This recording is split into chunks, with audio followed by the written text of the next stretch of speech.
Have you noticed that the wallpaper on your lock screen and home screen look different? Vibrancy and saturation seems a bit off compared to the lock screen.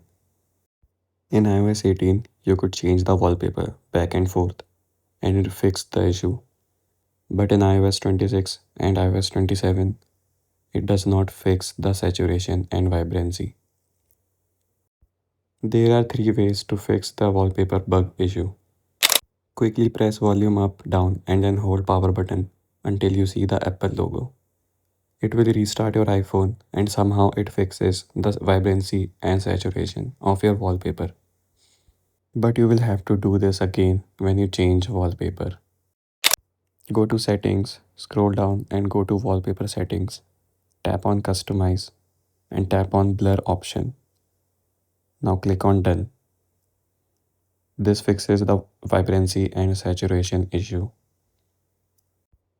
Tap and hold on an empty space on your home screen. Tap on the top left corner and tap on customize.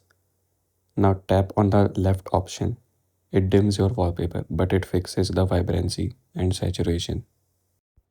Drop a like if this video helped you out and subscribe for more updates. Thank you so much for watching.